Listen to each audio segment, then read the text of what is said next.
Assalamualaikum warahmatullahi wabarakatuh.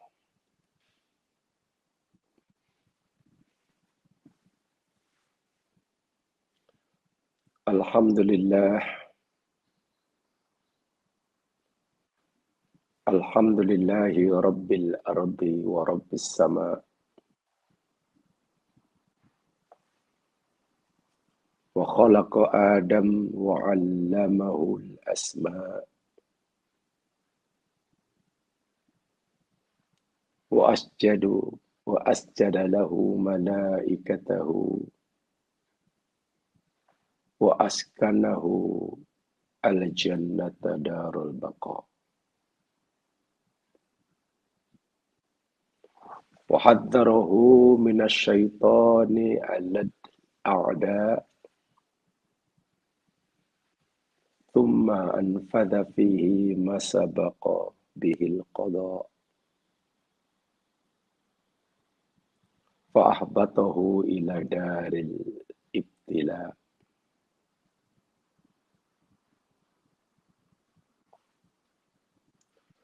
أشهد أن لا إله إلا الله وحده لا شريك له ليس له أنداد ولا أشباه ولا شركاء خلق السماوات والأرض في 6 أيام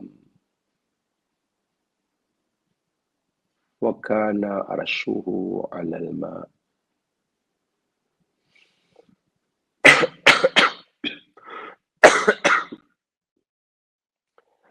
وأشهد أن محمدا عبده ورسوله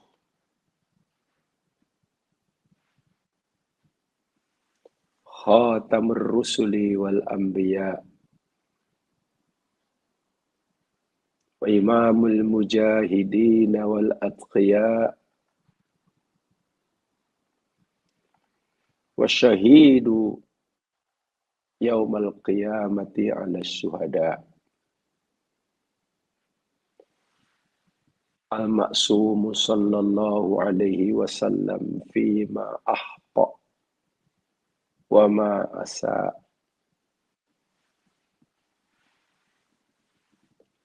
دعا أصحابه إلى الهدى فلبوا النداء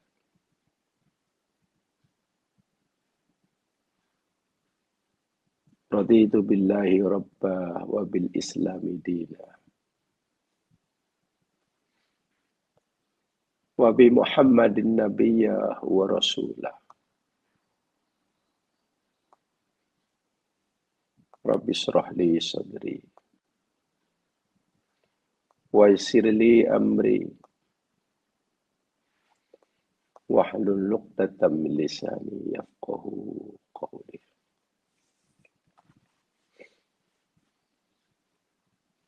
بسم الله الذي لا يضر مع اسمه شيء في الأرض ولا في السماء وهو السميع العليم. آمين ya rabbal alamin.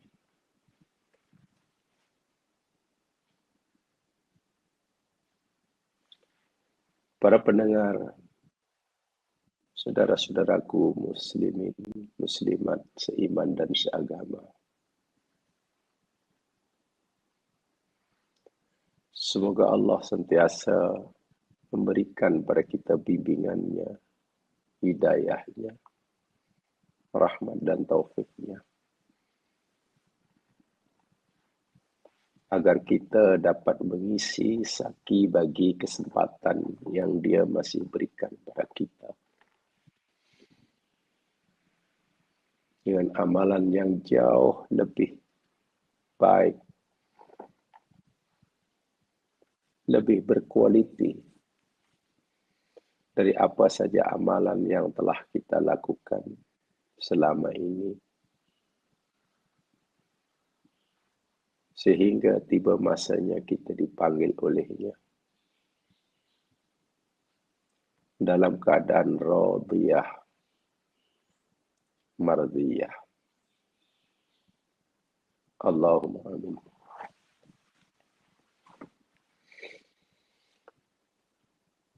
Dengan rahmat Allah jua, pagi ini insyaAllah kita akan teruskan siri kajian kita,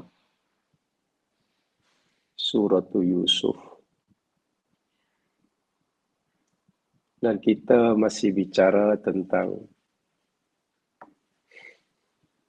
apa yang berlaku antara Nabi Yusuf dengan adik-beradiknya yang diutus oleh ayahnya, diizin oleh ayahnya pergi Mesir untuk mendapatkan bantuan makanan. Seperti mana yang selalu saya ingatkan, tak jemu-jemu. Kajian yang coba kita pelajari ini, saya tidak menumpukan pada perjalanan kisahnya. Kurang memberi tumpuan kepada kronologi sejarahnya. Karena itu saya serahkan pada jamaah untuk membacanya sendiri, insyaAllah dapat difahami. Tetapi saya ingin mengajaknya untuk menggali pengajaran daripada kisah Nabi Yusuf dan adik-beradiknya ini. Apakah pengajaran yang boleh kita pegangi untuk kita jadikan panduan dalam menjalani kehidupan? Ibrahnya, ya, bukan cerita sejarahnya. Bukan bermakna cerita sejarahnya tidak penting. Penting. Tapi insyaAllah jamaah boleh membaca sendiri bagaimana ceritanya dari awal hingga akhir. Dan kita akan coba tumpukan kepada ibrah, mau'izah, pengajarannya. Contohnya sebagai ayat terakhir yang kita pelajari pada minggu lepas, jadi ayat 81. Pengajaran terpentingnya yakni berkaitan dengan kesaksian. Seseorang layak diambil keterangannya menjadi saksi jika orang itu mengalami sendiri, melihat sendiri, atau mendengar sendiri peristiwa tersebut.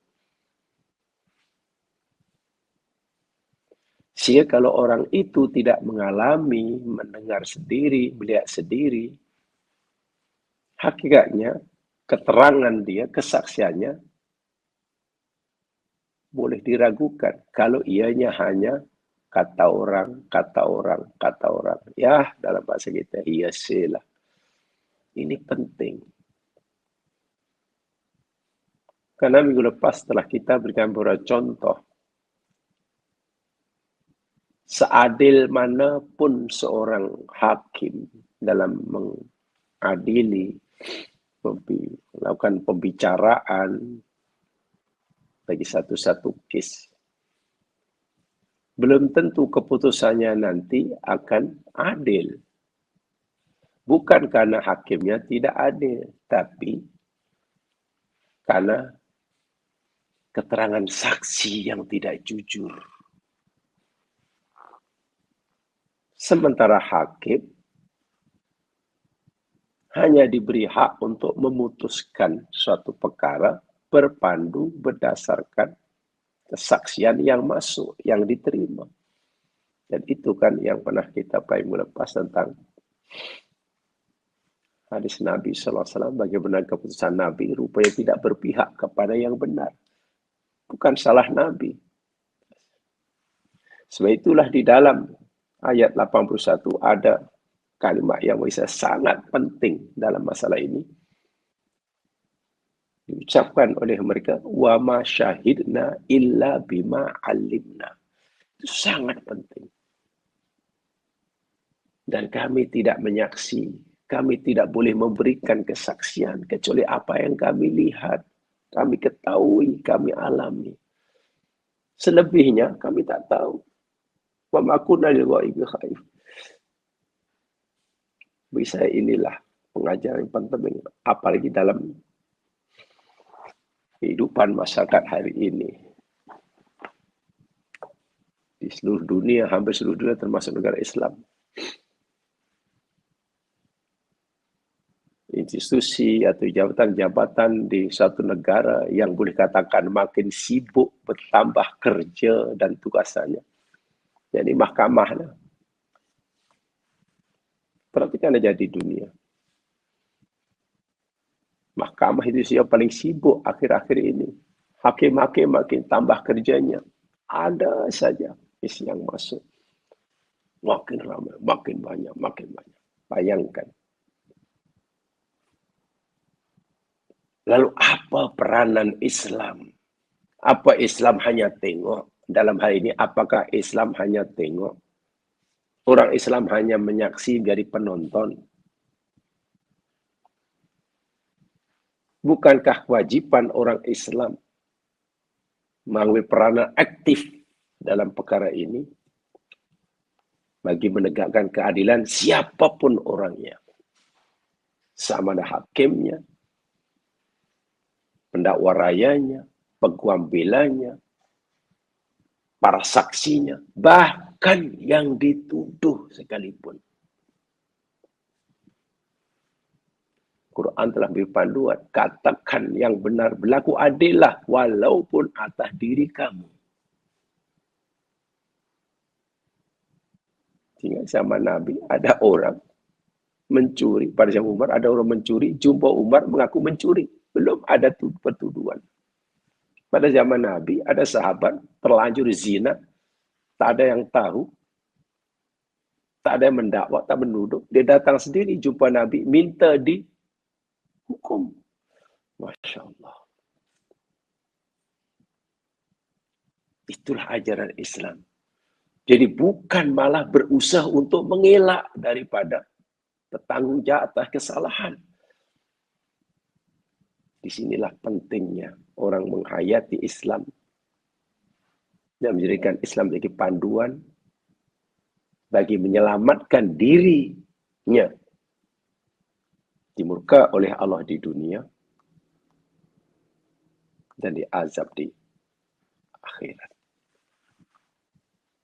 Ini yang saya ingin mengajarkan. Jadi poin-poin dari aspek inilah, dari sisi sejarah inilah yang kita coba gali sebanyak yang boleh. Karena bagi saya ini sangat sesuai dengan isu-isu semasa akhir-akhir ini dan mungkin akan berterusan. Mari kita teruskan dari kajian kita. Ayat yang ke-82.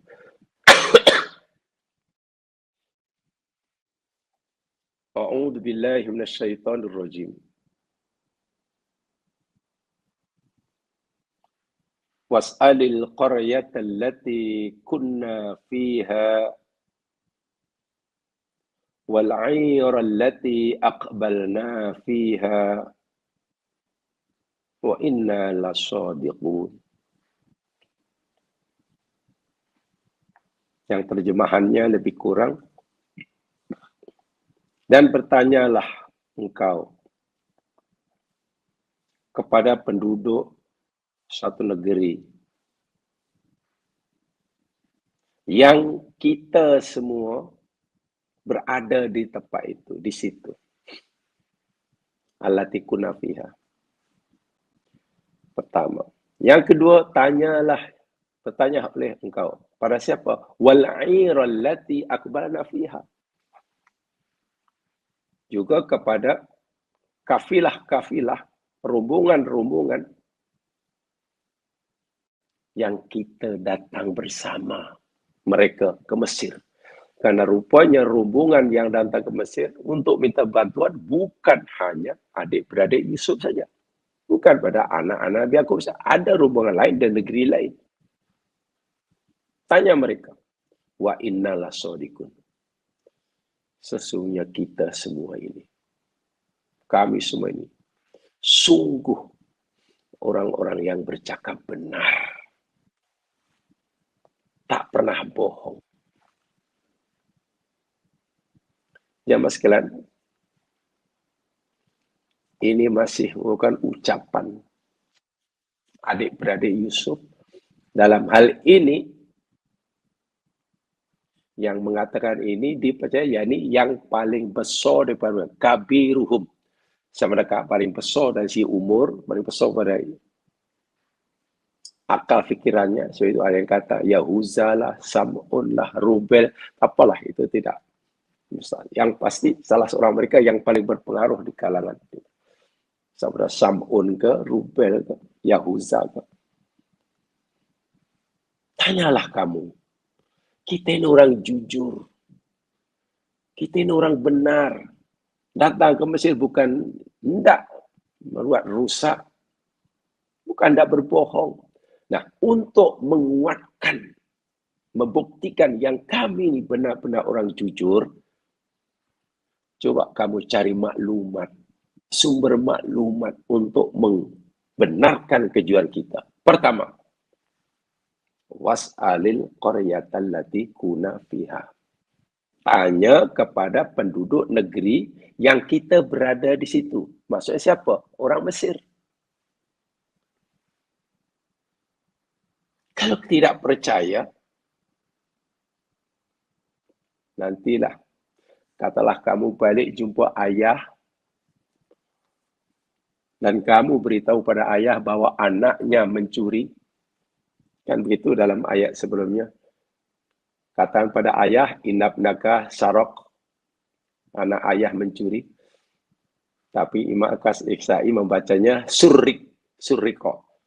Ya, itu ada menarik ya Mas Kan ya ayat sebelumnya itu. Karena ada perbezaan apa namanya ya cara membacanya. Ada cara membacanya. Ada yang baca inabnaka sarok, ada yang membacanya inabnaka surriko. Surik. Itu maknanya berbeza. Ayat ke-81 itulah. Kalau dibaca inabnaka sarok, ayah, anak ayah Bunyamin mencuri.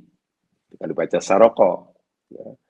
Tapi Imam Al-Kisai, dia tidak membaca inabnaka saroko. Inabnaka surriko. Sinnya di doma, roknya di tasdid. Ditakifkan surriko. Mabni majhul.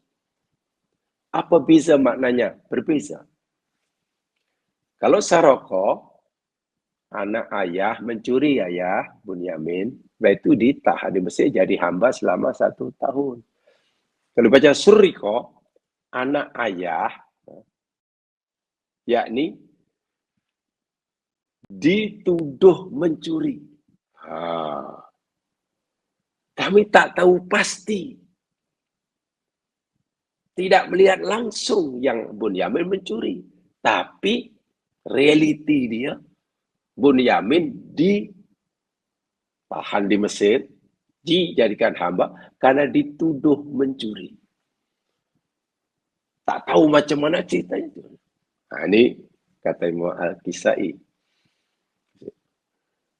Tapi kalau tengok daripada hakikatnya, nampaknya maksud daripada bacaan, maksud ayat yang dibaca oleh, yang akan ikut cara Imam Al-Kisai ini lebih tepat. Karena memang Bunyamin tidak mencuri. Tapi ia dituduh mencuri. Wahal tak melakukan apa-apa. Jadi dari segi itu nampaknya dibaca surriko lebih tepat. Walaupun, minta maaf ya, bacaan ini mungkin tidak popular di kalangan kita. Jadi tanya sajalah kepada pakar-pakar qiraat ya. Qiraat. Baik. Tapi nanti bila ayah tidak percaya, wahai adik-adikku, bagi tahu ayah. Kalau ayah masih menuduh kita bohong, bagi tahu ayah. Ayah boleh cari maklumat lain untuk membuktikan kita benar. Pertama, ayah boleh tanya orang Mesir sendiri. Tanya orang Mesir sendiri. Betulkah? Karena mereka, yang tahu karena kita kejadian itu. Tentu berita semacam ini, jadi ada rombongan, kemudian mencuri, kemudian pencurian dijadikan tawanan, wah itu pasti sudah viral di Mesir. Viral di Mesir. Hampir semua orang, kebanyakan orang Mesir tahu. Apa kena tangkap pula. Di zaman sekarang kan, kalau beritupan pasti mudah menyebar, apalagi dengan viral, dengan kecanggihan telekomunikasi. Jadi ayah boleh tanya sebagai orang Mesir, betul ke, wahai orang-orang Mesir, anakku mencuri. Setiap orang Mesir pasti kata, betul, Bunyamin mencuri. Tengok sekarang ditahan di Mesir. Oh, maknanya betul lah, anak-anak aku tak cakap bohong lah ketika beritahu aku Bunyamin mencuri. Itu pertama. Untuk meyakinkan jika ayahnya Yakub tak percaya. Yang paling besar daripada abang terbesar, ya Banglung lah. Saya gunakan istilah Banglung lah. Sebab Banglung ini mana Yahuza ke, Rubil ke, Sam'un, wallahu alam. Kita panggil Banglung aja sebab kabiruhum. Kata Abang Long, bagi tahu pada ayah, kalau ayah tak percaya, suruh pergi sini ke Mesir, tanya kepada orang Mesir. Pasti semua orang Mesir kata, betul Bunyamin mencuri. Atau kalau tidak mungkin ayah pergi Mesir, tanya, ayah boleh tanya, wal'ir allati akbarna fiha. Ayah boleh tanya kepada kafilah rombongan yang juga datang ke Mesir bersama kita tempoh hari. Ada di negeri lain, daerah lain. Dan mereka juga tahu, betul ke tak betul, bahwa salah seorang adik kita mencuri. Tanya pada kafilah yang sama-sama datang dari negeri Kanaan. Dan ke Mesir untuk mendapatkan bekalan makanan juga macam kita. Tentu ada orang lain daripada kampung mereka. Setelah dapat waktu itu, betul atau tidak betul anak mencuri. Nah, di sini. Ini penting. Artinya, Nabi Yakub masih diberi peluang oleh anak-anaknya. Kalau dia belum menerima keterangan anaknya, penjelasan anaknya, bahwa anaknya mencuri, anaknya masih beri ruang secukupnya oleh kepada ayahnya, ayah boleh cari maklumat lain ayah, untuk ayah yakin akan kebenaran kami. Ada dua. Tanya si ke Mesir, atau artinya apa jemaah? Kita tidak boleh menyekat, melakukan sekatan untuk orang untuk mendapat maklumat sebanyak-banyaknya. Begitulah maksudnya. Untuk menegakkan kebenaran, yang salah dikatakan salah, yang benar dikatakan benar, jangan sekali-kali seseorang dibatasi peluang untuk mendapatkan maklumat. Maklumat dari sini, oh nampaknya tak betul, tolak materi orang. Cari maklumat keterangan sebanyak-banyak sehingga akhirnya orang kalau dia ambil keputusan, oh saya ambil sikap betul lah orang itu mencuri atas dasar keyakinannya semata-mata, bukan karena terpaksa yakin karena dia terpaksa orang lain untuk yakin. Ini penting. Jangan sekali-kali orang yang ingin mendapatkan maklumat, keterangan yang bagi meyakinkan dirinya atas kepada suatu itu, jangan sekali disekat. Mesti bersifat terbuka, transparan. Itu poinnya. Karena ini kaitannya dengan menegakkan keadilan. Jangan kita kata, ayah ni takkan tak percaya, kami dah jujur ya, takkan ayah masih menuduh kami bohong. Ayah tak payahlah, susah-susah cari buktinya. Tak, bukan begitu Islam. Kalau memang dia belum meyakini, Nabi Yakub belum meyakini kejujuran anaknya, ya persilakan sajalah. Dipersilakan Nabi Yakub untuk cari maklumat sumber-sumber lain untuk meyakinkan dirinya bahwa keterangan penjelasan anaknya itu benar. Bunyamin mencuri. Wa innalah sodikun. Ini bagi saya sangat-sangat fair. Sangat-sangat fair cara seperti ini. Sehingga jangan sampai nanti ada orang yang teraniaya. Sama ada yang tertuduh atau yang menuduh. Bayangkan. Kalau kita menuduh orang lain bersalah. Sedangkan keterangan saksi bukti yang kita ada belum mencukupi. Tapi kita sudah berkesimpulan itu salah. Dan ternyata tidak salah. Berat hukumannya kita. Dan itu Quran telah memberi kepanduan pada kita. Dalam surah Al-Hujurat, saya yakin jamaah sudah pelajari tafsir Hujurat. Wahai orang beriman, in ja'akum fasikum binaba'in fatabayyanu. Bila adalah kamu mendapatkan keterangan, penjelasan, berita daripada orang yang kamu ragui kejujurannya atau yang kamu belum yakin kejujurannya. Quran gunakan fasik istilahnya. Orang yang memang patut curigai kejujurannya. Jangan terus kamu terima. Tabayun. Kaji dahulu, selidiki dahulu. Buat apa dipanggil? Klarifikasi istilahnya.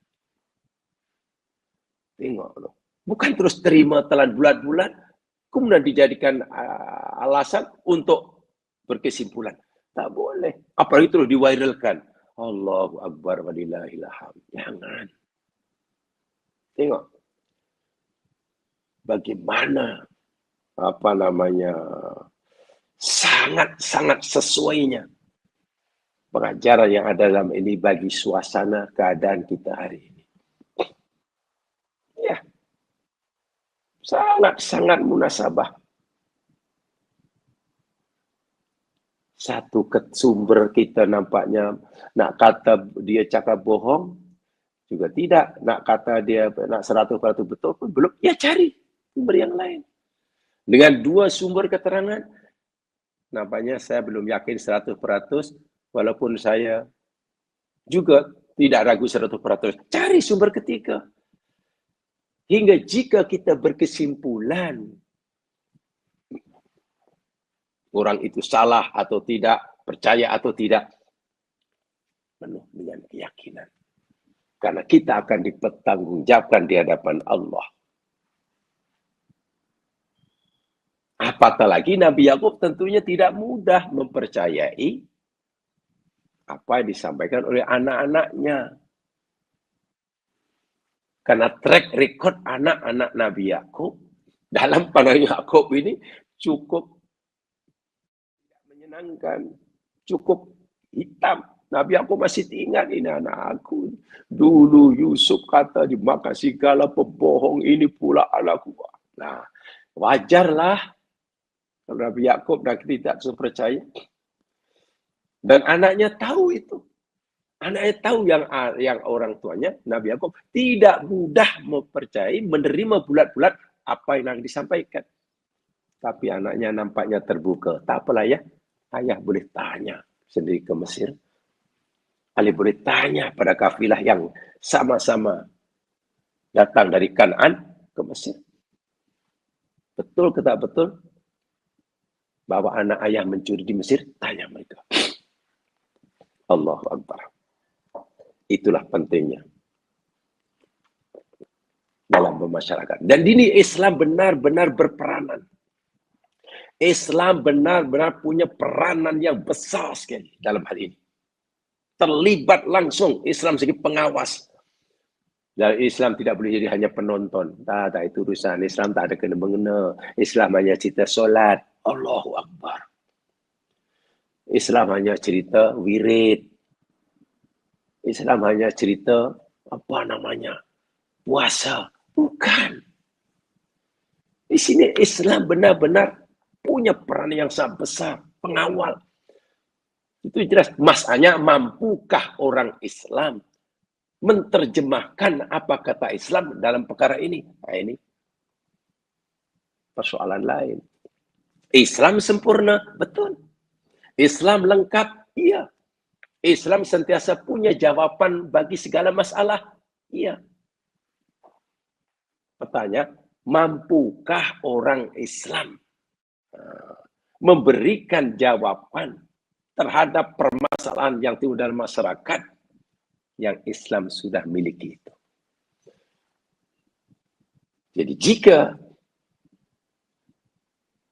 tidak ada penyelesaian, bukan karena Islamnya tak punya cara penyelesaian. Mungkin orang Islam belum mampu memahami apa kata Islam. Nah, di sini perlulah kajian, belajar, terus riset. Dan ingat, perkara-perkara inilah yang ada di hadapan kita setiap harinya. Seharinya.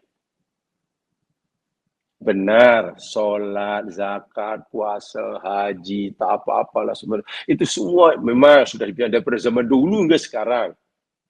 Rujukannya banyak, tinggal baca saja. Tapi yang semasa seperti ini, bagi saya itulah yang paling, dikatakan isu semasa yang paling nampak depan mata kita. Perkara-perkara seperti ini. Tapi seakan-akan Islam tak pernah bicara. Seakan-akan. Wah, sebenarnya bukan Islamnya yang tak punya jawabannya. Mungkin kita orang Islam yang belum mampu menerjemahkan. Ya, mas sekalian, itu secara umumnya. Ayat ini, tafsir ayat secara umum. Saya ingin bacakan apa kata Imam As-Sa'di dalam tafsirnya. Untuk mendapatkan ilmu daripada yang tinggalkan oleh Imam As-Sa'di, agar beliau yang telah wafat terus mendapatkan aliran pahala daripada ilmu beliau dia wariskan yang kita pelajari. Kita baca apa kata beliau dalam tafsir As-Sa'di. Annahum lamma kanu muttahimina bisawi waqi'ati Yusuf alaihissalam balahu fi salati tuhma anfusihim. Tatkala adik-beradik Yusuf sebagai orang yang dituduh, diragui kejujurannya oleh orang Mesir termasuk pemimpin dan penguasa Mesir. Kan dituduh mencuri. Kan dituduh datang ke Mesir buat kerusakan. Wah, mereka balagu fi izalati tuhmah anfusihim. Mereka bersungguh-sungguh berusaha untuk menghilangkan, menafikan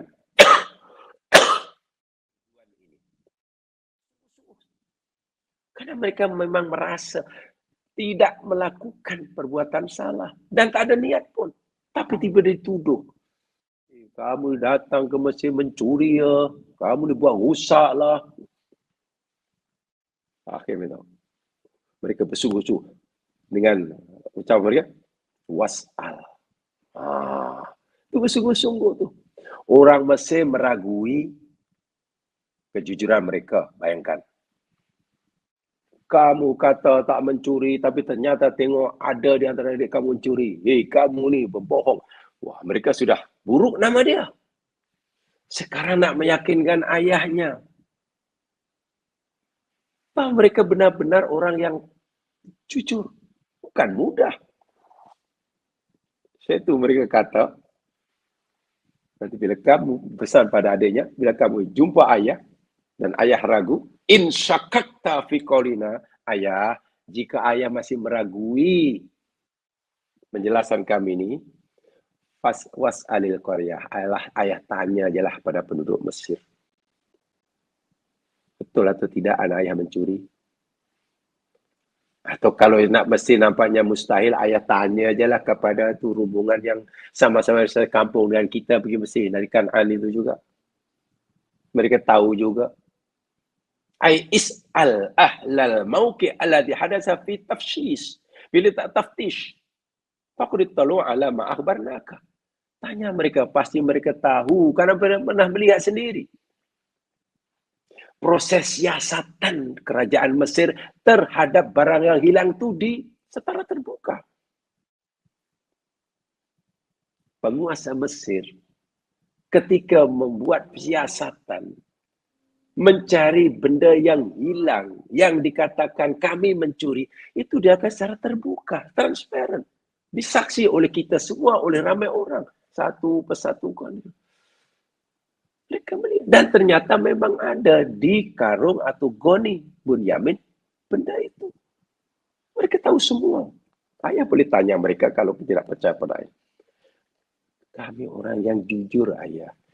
Jujur pertama bahwa kami beritahu ayah, anak ayah Buya mencuri, itu bukan bohong. Yang lebih dari itu, kami tak pernah niat jahat, tak pernah niat tidak baik, tidak ke Mesir. Lam nukadzib, lam nagdib, walam nugayyir, walam nadib. Kami tak bohong, kami tak meluka, tak buat, tak pusing. Tidak, twist effect, tidak. Itu kata Imam As-Sa'di. Kata Imam Said Tontowi, qulu kadzalik ala sabili ziyadati ta'kid. Jadi mereka tadi untuk menambahkan keterangan bagi meyakinkan orang yang diberitahu. Dalam hal ini ayahnya. Kalau dengan satu penjelasan tidak puas, belum puas, ya beri peluang pada ayah untuk cari maklumat lain yang mungkin boleh meyakinkan ayah yang kita ini anak-anaknya yang boleh dipercayai. Sama maksudnya. Kenapa ya mas kalian? Karena dalam ini waqad khutima kabiruhum kalamahu biadil jumlah. Abang long mereka memberi nasihat pada adik-adiknya ditutup dengan wa inna lasodikun. Wa inna lasodikun. Ayat ini Allah menceritakan berita itu yang disebutkan oleh abang long mereka itulah. Kabiruhum itulah. Kalimat wa inna lasodikun itu ziyadatun fi ta'kidi sidkihim, kata Imam Said Tontowi. Itu adalah untuk menambahkan, menguatkan kejujuran mereka. Li'anna madiyahum mahu ala ribasi. Kenapa? Kerana masa silam mereka itu penuh dengan perkara yang meragukan. Ingat, masa silam mereka, track record mereka di hadapan ayahnya itu penuh dengan keraguan. Ayah tak percaya langsung. Yang Yusuf mati, dia makan serigala. Dan itu masih melekat dalam kepala ayah mereka. Jadi macam mana untuk meyakinkan ayahnya yang ayahnya sudah ada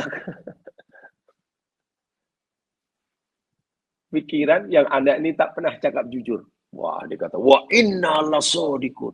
Wah, itu penutup ayat ini, fasilah ini untuk menguatkan kejujuran mereka. Berhasil atau tidak? Wallahu a'lam lah.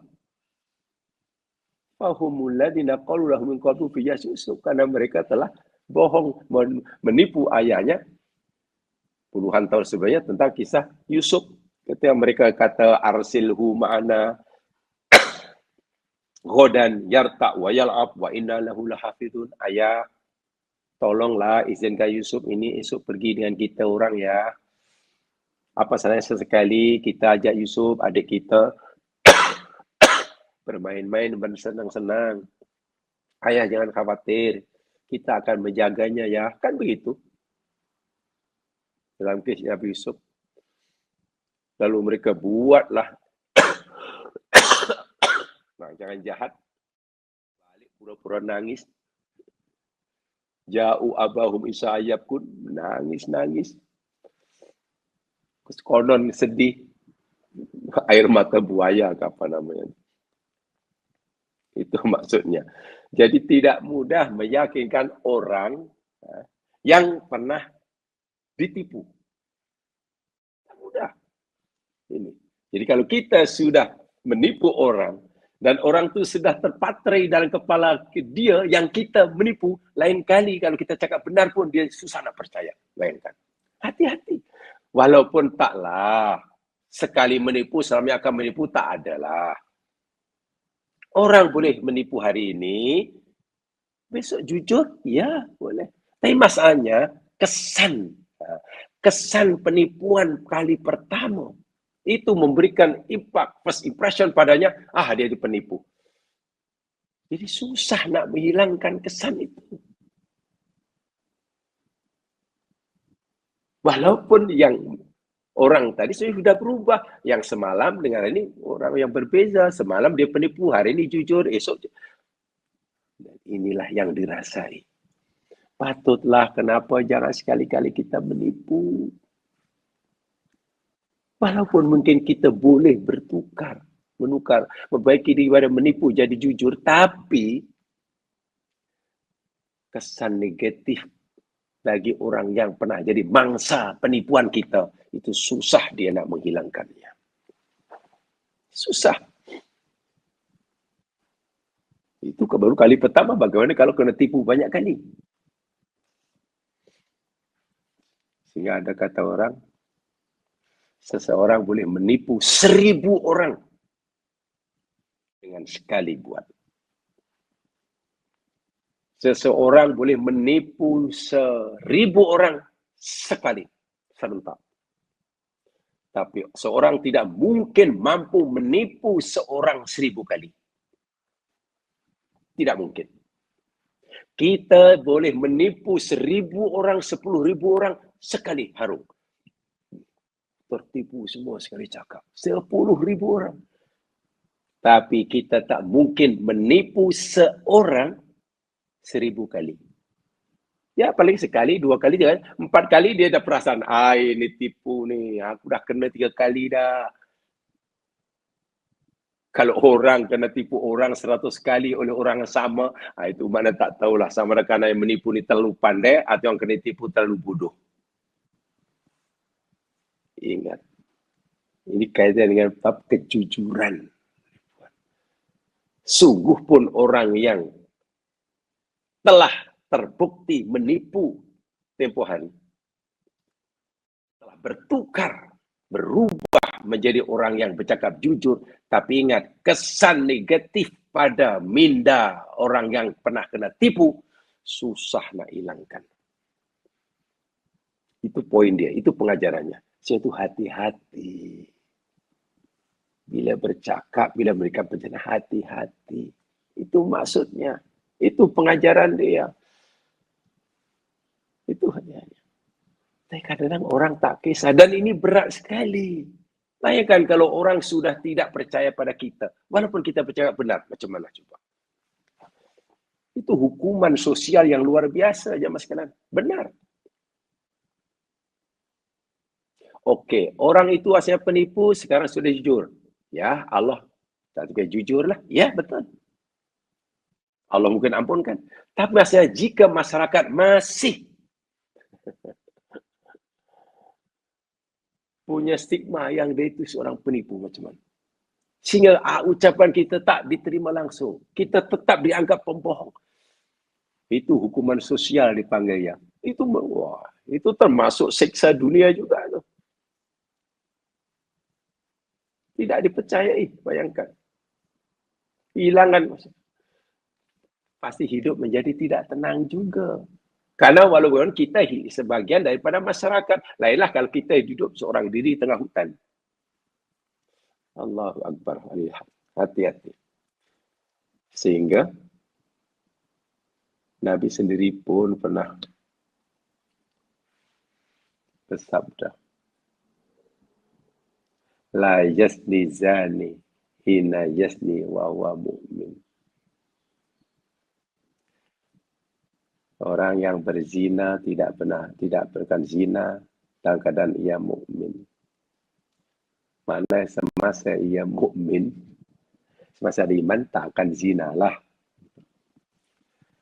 Ada yang memahami semasa buat zina imannya hilang. La yasrik hina yasrik wa huwa mu'min. orang yang tidak mencuri, semasa mencuri, dalam keadaan ia iman. Maknanya semasa kalau orang itu mukmin pasti tak mencuri. Atau dibalik, semasa mencuri imannya hilang. Tetapi bohong, Allahu Akbar. Kalau bohong itu sudah lada dan zina itu perbuatan yang mungkin ya sekali dilakukan. Tak ada orang zina 24 jam minta maaf seminggu.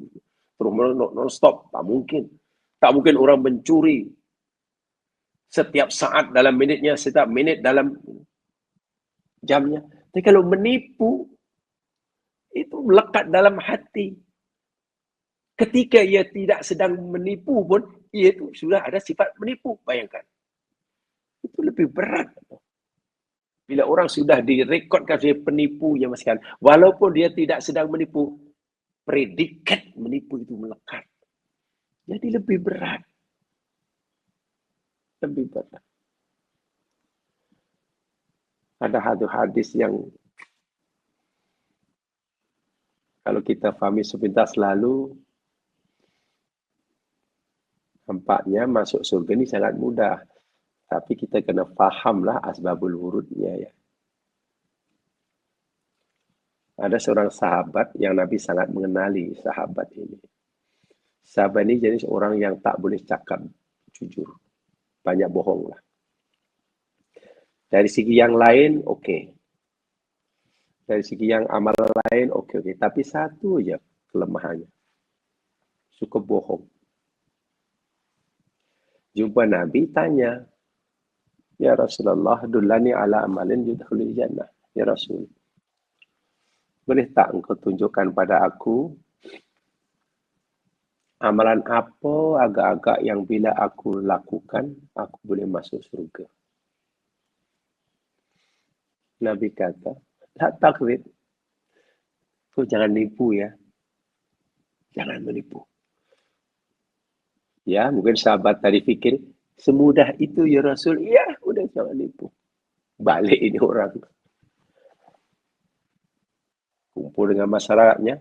Dia tegak hati ingin menipu. Karena menipu dah jadi sunnah hidupnya.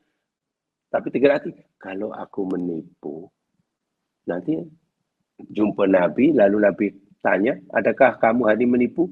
Kalau aku kata tidak, aku bohong. Menipu juga. Kalau aku kata iya, aku dah berjanji diberi nasihat. Aku tak ikut Nabi. Ya harus tak menipu, ya Mas kan? Ya, karena ia masuk surga, akhirnya tak menipu. Ada sahabat lain jumpa Nabi. Nabi kenal orang ini pemarah. Sikit-sikit marah, sikit marah. Tak tahu satu hari berapa kali marah. Dan sekali marah pula susah nak hilang, nak reda. Jumpa Nabi, ya Rasul. Tunjukkan pada aku amalan apa ya Rasul yang membolehkan aku masuk surga? Jawapan Nabi, mudah. Latang tau. Awak jangan marah ya, Anda masuk surga. Semudah itu ya Rasul? Iya, mudah. Karena Nabi tahu kelemahan orang ini mudah marah. Yang lain oke. Jadi hadis-hadis itu jangan dipertentangkan ya. Karena Nabi akan menjawab sesuai dengan keadaan yang bertanya. Jadi berat pengajarannya. Orang menipu mungkin boleh berubah sifatnya dari orang yang jujur. Iya, karena bertaubat. Tetapi masalahnya, kesan negatif pada diri mangsa yang pernah ada pengalaman kena tipu olehnya, itu susah sekali nak menghilangkannya. Itu hati-hati. Jangan cakap bohong. Jangan menipu, walaupun sekali. Apalagi banyak kali. Dan ini agama mengambil serius. Bukan benda kecil tipu menipunya, Mas Kenan. Tapi lihat sajalah keadaan dunia kita hari ini. Kadang macam suka hatilah kadang orang cakap. Dan Islam hanya menonton. Orang Islam mungkin menonton. Bahkan ada minta maaf kalau ada orang Islam benarkanlah benda itu. Mewajarkanlah. Tak tahulah alamat apa kayaknya. Kalau tipu, menipu, bohong, saling bohong, membohongi B cakap bohong lebih. Kalau ini dianggap wajar. oleh setengah orang Islam. Tak tahulah.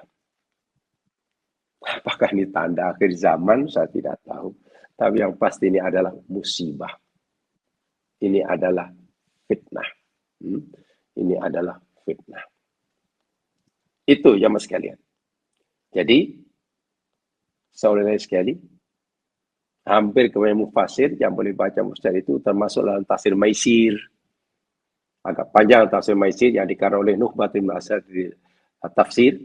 Tafsir Maisir ini dikarang jamaah sekalian, yakni kolaborasi kerjasama antara satu profesor-profesor, pakar-pakar tafsir yang banyak bergabung tenaga mentafsirkan ayat. Jadi Al-Quran tidak hanya difahami oleh seorang, tapi difahami oleh banyak mufasir. Sehingga hasil tafsirnya luar biasa. Namanya tafsir Al-Maisir.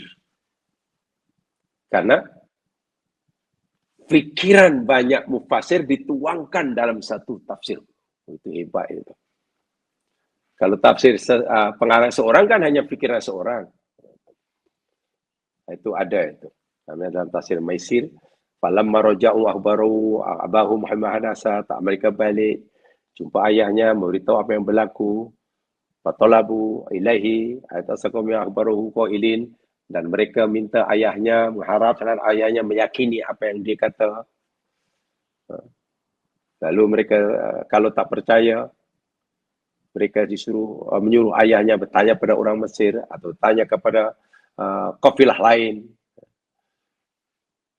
Wa yalamul akhul kabir ayakum qad yuqtibu auladahu, dan nampaknya Abang Long pun sudah tahu. Ini menariknya. Abang Long pun rupanya sudah paham betul ketika nasihati pada adik-adiknya. Saya yakin ayah pun tidak mudah meyakini kita, Dik. Karena dari pikiran ayah masih terpatrai keraguan terhadap ujian kita, Dik. Nampaknya Abang Long pun tahu. Sebab itu Abang Long kata, bagi tahu ayah, kalau tak percaya suruh tanya sendiri kepada orang Mesir. Itu bukti bahwa kabiruhum itu tahu betul ayahnya tidak mudah. Tidak akan menerima begitu saja. Memandangkan tadi, track record mereka sebelumnya sudah sangat-sangat teruk lah. Sudah sangat-sangat teruk yang tentu ayahnya tidak mudah untuk menghapuskan kenangan lama yang hitam itu. Yang hitam itu. Tapi mereka tidak putus asa, terus berusaha. Rupanya tidak mudah ya Mas Gani ya. Nak memulihkan kepercayaan orang yang pernah ditipu dan mereka sudah terlanjur punya stigma kepada dia bahwa dia penipu, itu tidak mudah. Tidak mudah. Bayangkan. Walaupun mungkin Allah dah ampunkan, mungkin. Tapi kan kita ini hidup bukan hanya hablum minallah, tapi hablum minan nas. Anda bayangkan jika masyarakat masih menganggap kita ini penipu, walaupun kita sudah taubat dan Allah katakan sudah terima taubat kita. Orang menipu akan kehilangan banyak haknya mas kalian. Seorang yang dikenal penipu oleh masyarakat akan kehilangan banyak hak. Tak boleh jadi saksi, bayangkan. Macam mana? Tak boleh jadi saksi apapun. Agama Islam mengatakan begitu, jadi ya Allah, hinanya kita lah. Orang dianggap jadi saksi pun tak layak. Cakap apapun orang tak percaya. Itu hukuman sosial yang paling berat sekali itu. Jiwanya pasti tersiksa. Yalah, kalau hukuman fizikal itu masuk penjara. Ini hukuman sosial. Masyarakat masih akan memandangnya dengan mata sebelah. Baik. Apa reaksi Nabi Yakub setelah menerima berita, kabar daripada anak-anaknya yang balik ke rumah tentang nasib Bunyamin? Bunyamin ditawan, dan kabiruhum, abang longnya pun di Mesir, karena abang longnya tak mau balik. Itu janji dia sendiri. Aku tak akan balik selagi ayah tak benarkan atau Allah benarkan. Jadi ada 2 orang sekarang. Di Mesir, anak dia ada 2 orang. Satu Bunyamin, satu Abang Long. Abang Long tu terpulang jamaah ikut yang mana? Rubil ke, Sam'un ke, Yahuza terpulang. Sebenarnya 3, Yusuf. Tapi Yusuf belum diketahui oleh mereka secara pasti. Jadi sudah 3 orang. Tak ada. Ayo. 3 orang tidak ada. Tinggal 9 macam mana ni? Setelah anaknya balik dan menyampaikan berita ini, respon dan reaksi Nabi Yaqub ayat 83. Qala bal sawwalat lakum anfusukum amra fasabrun jamil. Asallahu ayyatiyani bihim jami'a. Innahu huwal alimul hakim. Qala berkata Yaqub. Bal sawwalat lakum anfusukum amra. Bahkan hanya dirimu sendirilah yang memandang baik perbuatan buruk itu. Sama dengan yang diucapkan oleh Nabi Yaqub ketika mendapatkan berita Nabi Yusuf mati dimakan serigala. Sama betul. Nabi Yaqub pun kata, bal sawalat lakum anfusukum amra. Itu hanya dirimu saja yang memandang baik perbuatan buruk. Seringkali dahulu pun kamu macam itu juga. Perbuatan buruk kamu lakukan, kamu pandang baik. Benda yang tak elok, kamu kata benda elok.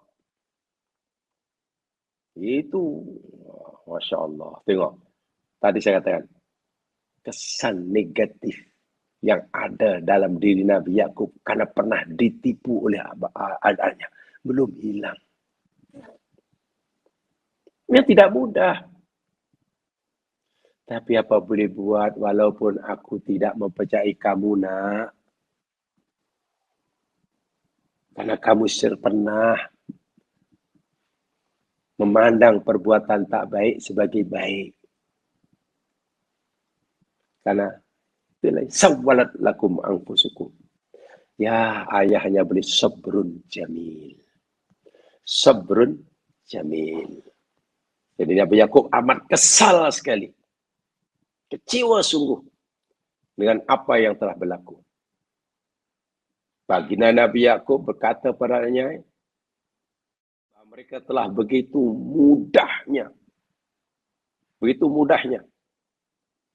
melakukan perbuatan yang tak elok dianggap saja elok. Mereka pandang ringan sahaja perkara itu.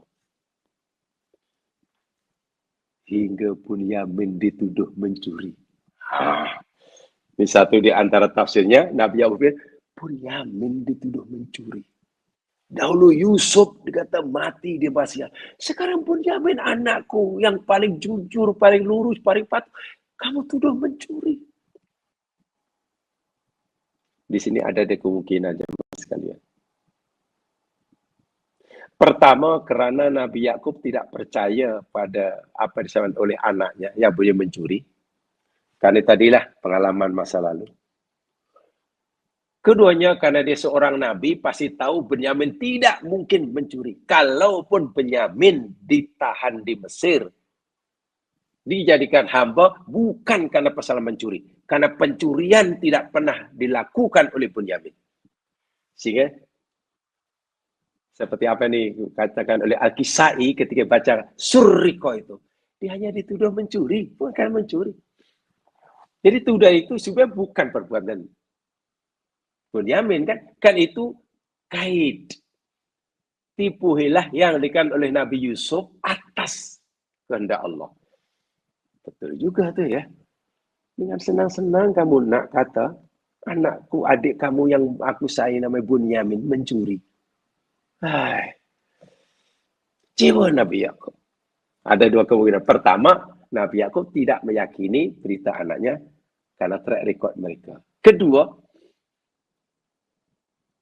dakwah Nabi Yakub ini benar. Secara hakiki betul. Karena Benyamin memang tidak mencuri. Walaupun pernah berlaku, realitinya ada benda raja diraja yang hilang, tapi bukan Benyamin. Benyamin tak ada peranan langsung dalam hal ini. 100% dilakukan oleh Yusuf kan. Jadi betul. Kalau Benyamin dikatakan mencuri, tak betul. Tapi kalau dia dituduh mencuri, nah itu memanglah surriko. Kalau itu bukan saroko, surriko. Dan itu adalah 100%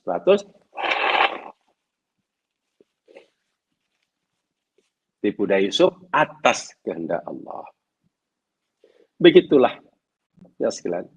Sangkaan, dugaan Nabi Yakub alaihissalam terhadap anak-anaknya.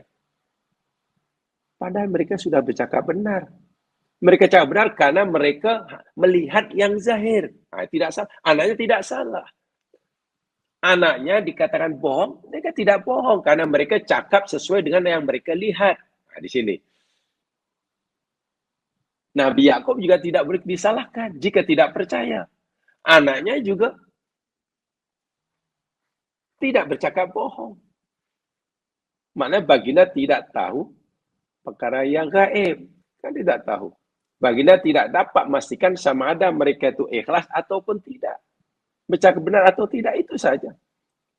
Artinya Nabi Yakub tetap saja masih meragui keikhlasan anaknya. Hai kau Nina, tak habis-habis lah kau nak cerita bohong. Ayah belum dapat menerima lah nak. Ayah belum yakin lah nak bahawa kamu ini bercakap benar. Dalam fikiran ayah masih meragui kebenaran kamu. Tapi kamu anggap benda itu remeh aja. Ini apa yang buat ayah belakang? Sabrun jamil. Ya, sabar je lah. Kesabaran itulah yang paling baik untuk ayah. Jadi Nabi Yakub bersabar. Maksudnya ya, tidak ada rungutan, tidak ada merungutan, tidak ada marah-marah kepada anaknya. Sudah. Itu namanya sabrun jamil. Menahan amarahnya, menahan kekecewaannya, tidak diluahkan. Itu sabrun maknanya menahan kan. Adakah kecewa? Ya. Tapi rasa kecewa ditahan. Adakah ingin merungut? Ya. Tapi keinginan untuk merungut ditahan. Itu namanya sabar. Sabar maknanya imsak. Sabar itu makna imsak. Menahan. Ada keinginan untuk marah. Ada hak untuk marah. Tapi kemarahan ditahan. Itu sabar. Kalau ikutkan hati, misalnya aku boleh marah orang itu. Ada ke? Kita dah tunggu lama-lama. Tiba potong trip pula. Aku dah tunggu lama. Nak pakai tempat itu, aku dah tahu orang tu nak keluar. Tiba dengan senang masih. Tengok. Kita ada hak untuk marah. Karena hak kita merasa diambil oleh orang. Keinginan untuk marah ada, hak untuk marah ada. Orang itu pun patut untuk kita tegur. Tapi kita tahan. Itu namanya sabar. Nama sabar. Dan itu berat sekali. Itu telah kita pelajari dalam kes Nabi Yusuf ya. Namanya sabrun ikhtiyari. Nah, itu maksudnya. Bukan sabrun ittirari. Jadi baginda tidak cakap apa-apa. Tidak meluahkan rungutannya. Baginda cakap pendek sahaja. Tiamat dalam maksudnya. Karena baginda sudah malas istilahnya, tidak cakap panjang-panjang pun. Ya. Anaknya masih juga tak ada berubah. Ya sudahlah. Sabrun jamil. Tapi ada satu ayat yang benar-benar menarik kita. Walaupun Nabi Yakub sering dikecewakan oleh sikap anaknya.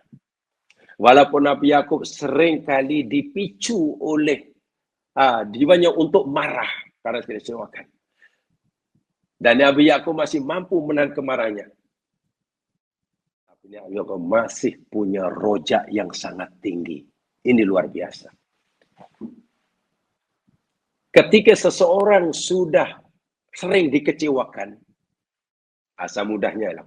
Ketika seseorang sudah sering dikecewakan, sudah sering ditipu, sudah sering dianiaya, tak kata orang hatinya hancur lah. Hatinya hancur, dah terduduk dan ini. Tapi pada masa masih ada harapan pada Allah, masih punya rojak pada Allah. Itu benar-benar hati yang sangat-sangat kuat. Dari mana kita tahu Nabi Yakub masih punya harapan? Tuh, sabun ayat tuh. Asallahu ayatiani bihim jami'a. Allahu Akbar. Ini benar-benar ayat yang luar biasa. Keluar daripada mulut Nabi Yakub. Asallahu ayatiani bihim jami'a. Mudah-mudahanlah Allah. Aku berharap Allah. Atau pasti Allah akan mendatangkan mereka semua itu kepada aku. Nabi Yakub kata, hum tu mereka. Walhal yang hilang saat itu yang tidak ikut balik ke rumah hanya dua. Satu Bunyamin karena dijadikan hamba karena dia mencuri. Kedua abang longnya.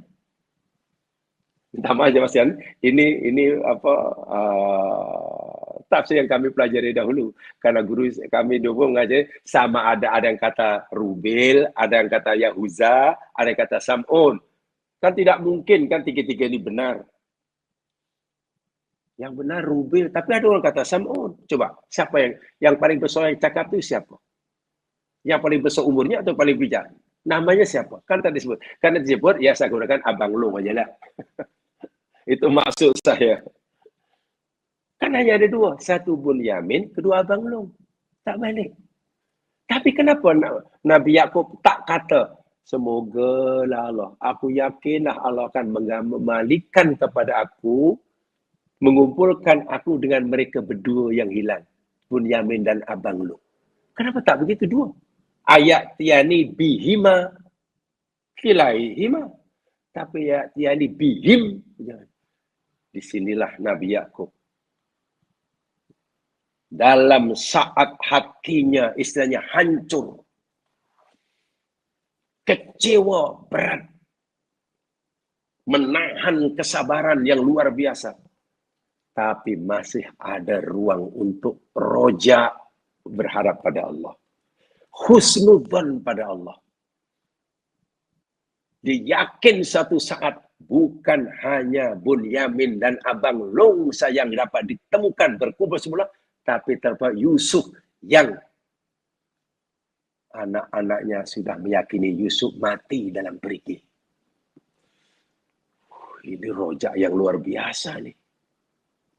Anak-anaknya yakin Yusuf telah mati karena mereka bunuh. Masuk dalam perigi. Tengok dalam perigi dah tak ada, mati ya. Apalagi dah 40 tahun lebih.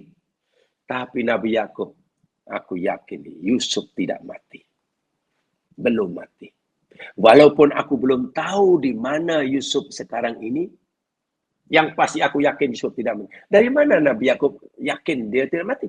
Kan masa kecil Yusuf cerita, mimpi. Ada melihat 11 planet, matahari, bulan, sujud. Itu mimpi bisyarah daripada Allah, kabar gembira. Itu bukan mimpi kosong daripada setan. Bila besar nanti, Yusuf jadi orang besar. Dan seorang Nabi tahu, ini anakku ni. Sekarang tiba Yusuf dikatakan mati. Tidak mungkin. Allah dah beritahu bila besar jadi orang besar. Mati pula. Tak mungkin. Aku yakin Yusuf masih hidup. Walaupun aku tidak tahu sekarang ia tinggal di mana. Itu lain cerita. Katalah kalau anaknya tanya, ayah masih yakin Yusuf ini masih hidup? Saya yakin, belum mati.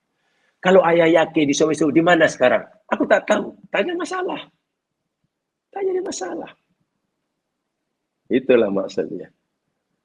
Jadi bukan bermakna bila yakin tak tahu, kemudian tahu juga di mana tempatnya. Macam kita.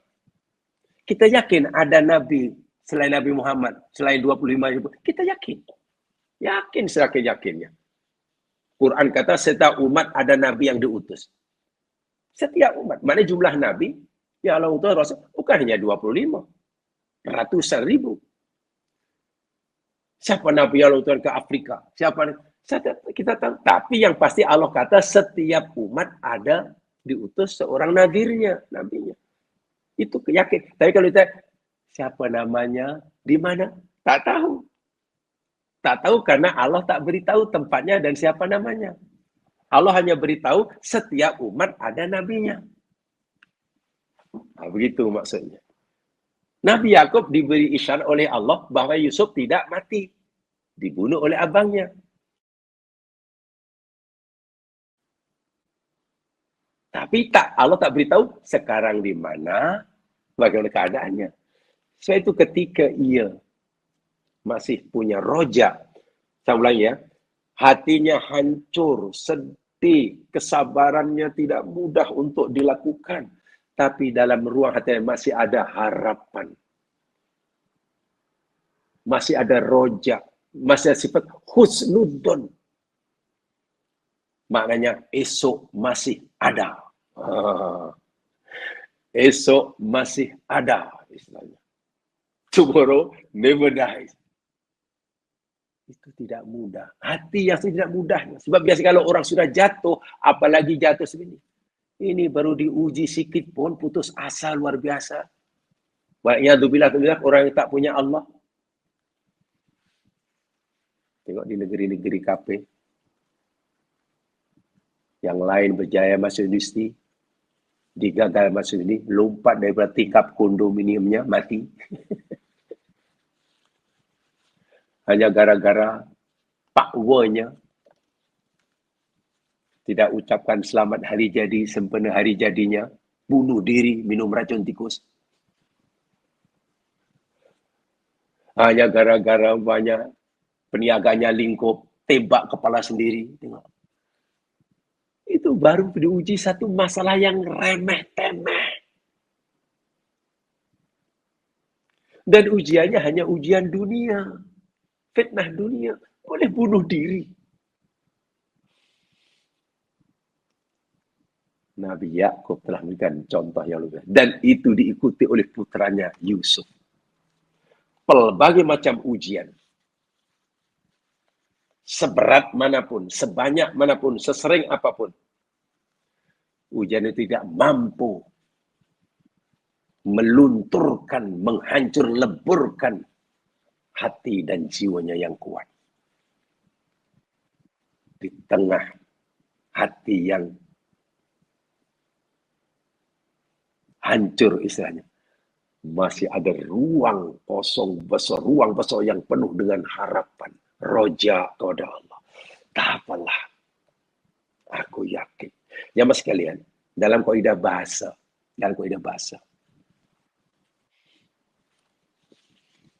kalimah asa, ini dalam ini asa. Asa ini kalau dikaitkan, jadi isimnya kita. Asa apa ya? Isimnya kita. Mudah-mudahanlah engkau sehat. Asa. Asa antakuna sahihan. Anta asa antakuna safian. Mudah-mudahan awak sehat. Asa juga najihan. Mudah-mudahan awak berjaya. Itu maknanya doa, harapan. Tapi kalau asa isimnya Allah, asallahu, itu juga bukan harapan. Ada maknanya itu ada kepastian. Sehingga maknanya sebetulnya mudah-mudahan Allah mendatangkan mereka semuanya pada aku, bukan, tapi pasti. Nah, sebab tidak mungkin kan Allah itu mudah-mudahan. Cemana Allah kata mudah-mudahan? Mana Allah berharap? Allah itu tidak ada yang mustahil. Bagi Allah pasti bila ia menghendaki. Artinya apa? Rojak yang ada pada Nabi Yakub. Bahwa suatu hari Bunyamin yang jelas-jelas sekarang di tanah Mesir tahu semua. Abang Long pun tak ketahuan di mana Mesir. Yusuf yang hari ini tidak diketahui di mana tempat tinggalnya kalau hidup. Nabi Yakub yakinnya pasti suatu hari Allah akan kumpulkan, datangkan semua itu kepada aku. Semuanya. Ingat ya, itu him ya. Kalimat him itu penting sekali ya Mas. Wahai yang hilang waktu itu dari realita hanya dua. Yang tidak ikut balik ke rumah. Bunyamin hanya abang dengan abang lo. Tapi kenapa Nabi Yakub kata him? Nah ini aja. Jadi perlu. Orang yang punya Allah ini tak pernah putus asa. Seberat manapun ujian, sehancur manapun hati, seakan-akan dunia sudah gelap gulita, orang mukmin tidak pernah mudah. Pasti masih ada cahaya yang sangat terang. Orang yang punya Allah tidak pernah putus asa.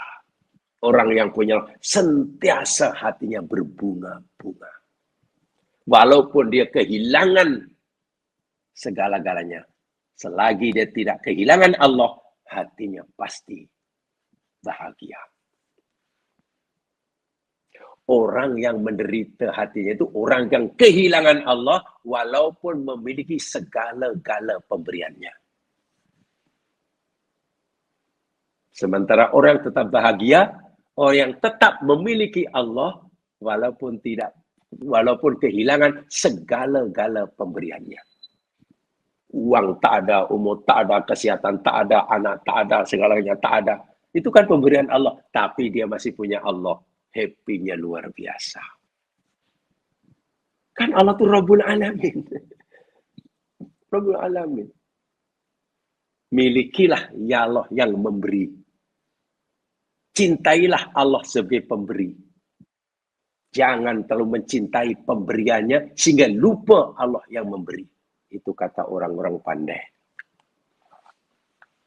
Jangan kecewa bila hilang apa yang Allah berikan daripada kita. Tapi merasa sengsaralah dan rugilah, celakalah kita jika kita kehilangan Allah. Pengajaran yang luar biasa dalam ini.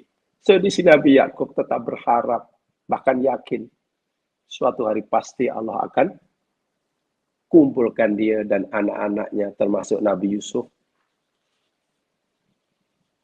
yang sudah 40 tahun lebih tidak bersama. Tengok, perhatikan mengajar ayat ini. Bagaimana Nabi Yakub alaihissalam masih punya harapan, masih punya roja. Karena memang Allah itu tempat kita berharap. Ketika orang sudah putus harapan, yang lain tak boleh diharapkan. Anak tak boleh diharap, kesehatan tak boleh diharap, perniagaan tak boleh diharap, orang tak boleh harap, jalan. Apa mana kita sudah putus harapan? Tidak. Jalan untuk kita berharap pada Allah terbuka seluas-luasnya. Padahal anak-anak Nabi semua dah kata, Yusuf telah mati dimakan serigala ya. Bunyamin baru 1 tahun bebas ya. Abang Long tak nak balik kalau ayah tak balik kan. Ayah macam mana boleh begitu yakin kita akan berkumpul dengan mereka dalam sedikit masa. Tak mungkin ya, paling tidak Bunyamin 1 tahun ya. Abang Long pun 1 tahun kecuali ayah suruh dia balik. Apalagi Yusuf ya, tidak mungkin Yusuf akan kumpul dengan kita. Dia sudah mati ya, dimakan serigala, kata anaknya. Nabi Yakub kata tidak. Sama sekali tidak. Beliau memberikan isyarat bahwa beliau tidak percaya sama sekali pada cerita yang mereka ceritakan kepadanya. Kenapa? Innahu huwal alimul hakim. Allahu Akbar. Nabi Yakub tekankan, aku masih punya harapan kepada Allah itu kerana innahu syadi Allah itu huwa, ada penguatnya lagi tu. Inna itu huruf taukid. Kuat itu. Itu kuat tu. Huwa Taukid lagi. Allah. Sesungguhnya dialah. Ada dua lagi kenapanya. Ada lagi Al-Hakim, ada alif lam. Jadi kalau kita belajar ilmu bahasa Arab, ada 3 paling tidak penguatnya dalam ini. Inna, huwa, dan alif lam. Sesungguhnya dia Allah, dialah Allah, bukan yang lain. Al-Hakim, satu-satunya dan tiada duanya yang maha bijaksana, yang maha mengetahui, dan satu-satunya yang tidak ada duanya yang maha bijaksana. Tengok. Allah yang tahu Yusuf ni mati atau belum, bukan kamu. Kamu yakin Yusuf mati? Kalau Allah tahu belum mati macam mana? Dan Allah telah memberikan isyarat padaku yang Yusuf belum mati. Mana mungkin aku percaya pada kamu dan tidak percaya pada Allah. Tapi ayah, aku sudah bunuh dia. Terima kasih segala ya padanya. Allah maha bijaksana lah. Walaupun kamu campakkan Yusuf dalam perigi, kamu kata, tapi Allah maha bijaksana. Macam mana Allah nak selamatkan?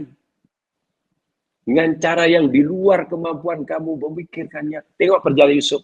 Kita baca daripada awal. Macam-macam musibah. Kalau Yusuf jadi orang besar tu jalan untuk sampai, bukan jalan yang lebar, lapang, highway, bukan, berliku-liku. Meliku-liku dan menanjak dan penuh dengan onak dan duri. Allah tu maha bijaksana. Ada saja jalan keluar yang Allah berikan pada Yusuf ketika Yusuf berhadapan dengan kesempitan hidup. Karena dia maha bijaksana. Ini keyakinan yang tidak berbelah bagi yang ada dalam jiwa Yakub. Orang mukmin adalah punya kain itu. Seberat apapun. Seberapapun ujian, jangan putus asa. Apalagi ujian itu hanya satu saja ujian. Apa ujiannya? Allah, ujiannya yang ini dibuang kerja. Baru satu diuji, sudah putus asa. Sudah protes pada Allah. Yalah, dah lah diuji, anak mau. Saya dibuang kerja pula, anak pula sakit. Baru 2. Sudah protes pada Allah, merasa menurut Allah tidak adil. Allahu Akbar. Nabi Yakub diuji lebih berat dari siapa. Nabi Yunus diuji, Nabi Ayub diuji, para nabi. Abu Darda diuji, Khabbab bin Al-Arati diuji, tengok sahabat Nabi. Dan ujiannya bukan kecil-kecil. Dari si quantity sangat banyak, dari si quality sangat berat.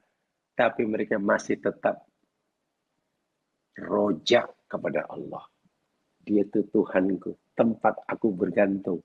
Allahus Somad. Kan dia ada sifat samadi ya. Tempat bergantung. Kenapa bergantung pada yang lain? Kalau kita berharap pada selain Allah, memang kita putus asa. Kenapa? Karena selain Allah tu makomnya, levelnya sama dengan kita. Makhluk macam kita. Mana mungkin makhluk boleh tolong makhluk? Kalau kita teraniaya oleh makhluk Allah, mintalah pada yang mencipta makhluk. Ini pengajaran. Tidak mudah menanamkan seperti itu. Ya. Tidak mudah. Kita yakin tidak mudah. Karena itu kaitannya dengan hati. Mendidik hati, membetulkan hati tidak mudah. Tidak semudah membetulkan angkat tangan semasa takbir yang salah. Angkat tangan takbir, Allahu Akbar. Oh salah tu cik. Nabi tak suruh itu. Allah Akbar tu begini saja atau begini. Senang. Sekali cakap. 1 minit. Satu saat selesai. Senang membetulkan kesilapan takbir. Tapi coba kalau membetulkan hati yang tak betul. Sebab itu, kita hendaklah berikan peruntukan masa yang lebih untuk kita berusaha membetulkan hati. Karena itu tidak mudah. Bukan sekali mata. Memang ada masa untuk kita betulkan amalan-amalan zahir. Ya. Ada masa untuk mencari ilmu tentang bagaimana membetulkan pada zahir. Ya. Tapi jangan lupa, berikanlah masa yang lebih untuk kita belajar macam mana cara membetulkan nih yang dalam itu. Keyakinan. Yakin sudah mengakui, tapi betulkah sudah berakar, sudah berkesan, memberi kesan dalam kehidupan? Sabar sudah mengaku sabar, tapi betulkah sabar itulah diterjemahkan dalam perbuatan. Ini yang perlu. Ya mas sekalian, sangat itu saya bersampaikan. Ada perkara yang belum saya sampaikan kata ini, insya Allah kita akan bersama yang lain. Ya benar-benar Allah jua, sila kulaman disini, subhanakallahumma bihamdika, asyhadu an la ilaha anta astaghfiruka wa atubu ilaik. A'udzu minasyaitonir rajim. Innal insana lafi khusr illa alladziina aamanu wa 'amilus shalihaat tawassaw bil haqq tawassaw bis sabr. Assalamualaikum warahmatullahi wabarakatuh.